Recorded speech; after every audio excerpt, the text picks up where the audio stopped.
నమస్తే. ఆంధ్రప్రభకి స్వాగతం. నేను మీ సంతోషి. ఒక్క నైట్‌లోనే స్టార్స్ అయిన వాళ్ళ గురించి మీరు వినే ఉంటారు. ఆ కోవకు చెందిందే కుంభమేళా మోనాలిసా. మధ్యప్రదేశ్‌లోని ఇండోర్‌లో ఒక చిన్న గ్రామంలో పూసలు అమ్ముకునే వాళ్ళ ఇంట్లో పుట్టిన ఈ మోనాలిసా కుంభమేళాలోని ప్రయాగ్‌రాజ్ పూసలు అమ్ముకోవడానికి వచ్చింది.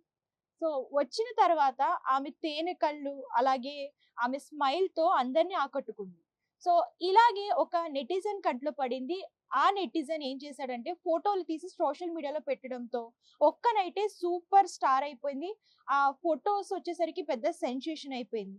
సో, ప్రతి ఒక్కరు కుంభమేళాకి వెళ్ళిన ప్రతి ఒక్కరు ఈ మోనాలిసాతో ఫోటో తీయించుకోకుండా వచ్చేవారు కాదు. అంత ఫేమస్ అయిపోయింది ఒక్క నైట్‌లోనే. సో, ఈ క్రమంలోనే ఒక బాలీవుడ్ డైరెక్టర్ కంట్లో పడింది ఈ మోనాలిసా ఫోటో. సో, ఈ మోనాలిసా ఫోటో చూడగానే తనకి సినిమా అవకాశం ఇస్తానని చెప్పేసి ఆయన అన్నారు. అన్నట్టుగానే ఆయన మాట నెరవేర్చుకున్నారు. ఆ డైరెక్టర్ ఎవరో కాదు, బాలీవుడ్ డైరెక్టర్ సనోజ్ మిశ్రా.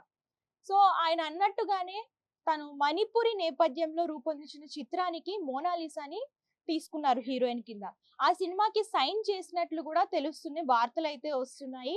అయితే ఈ అమ్మాయి గనక చూసుకున్నట్లయితే యాక్టింగ్ స్కూల్‌లో చేర్పించడం కానివ్వండి, అలాగే అన్నీ కూడా ఆయనే నేర్పిస్తున్నారు.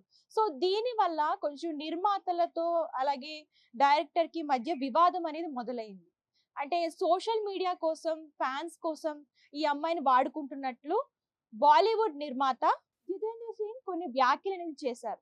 సో, దానికి ఆయన రిప్లై ఇస్తూ నా కూతురుతో సమానము. ఆ అమ్మాయికున్న పరిస్థితుల వల్ల నేనే ఆ అమ్మాయిని యాక్టింగ్ స్కూల్‌లో చేర్పించాను. అన్ని దగ్గరుండి నేనే నేర్పిస్తున్నాను. సో, నేను ఎటువంటి ఫేమ్ గురించి గానీ, దేని గురించి కానీ ఆ అమ్మాయిని వాడుకోవట్లేదు. ఆ అమ్మాయి నా కూతురుతో సమానం అన్నట్లు ఆయన మాట్లాడారు. సో, ఇది ఈళ్ళిద్దరి మధ్య వివాదంతో మోనాలిసా ఫస్ట్ సినిమాకి ఏమైనా ఆటంకాలొస్తాయేమో అని చెప్పేసి ఆ అమ్మాయి భయపడుతుంది. సో, ముందు ముందు చూడాలి ఇద్దరి వివాదం ఇంకా ఎక్కువవుతుందా? లేదు ఈ వివాదాలను దాటుకొని మోనాలిసా ఫస్ట్ సినిమా కంప్లీట్ చేస్తుందా? ఏంటి అనేది ముందు ముందు అనేది అప్డేట్ అనేది వస్తుంది.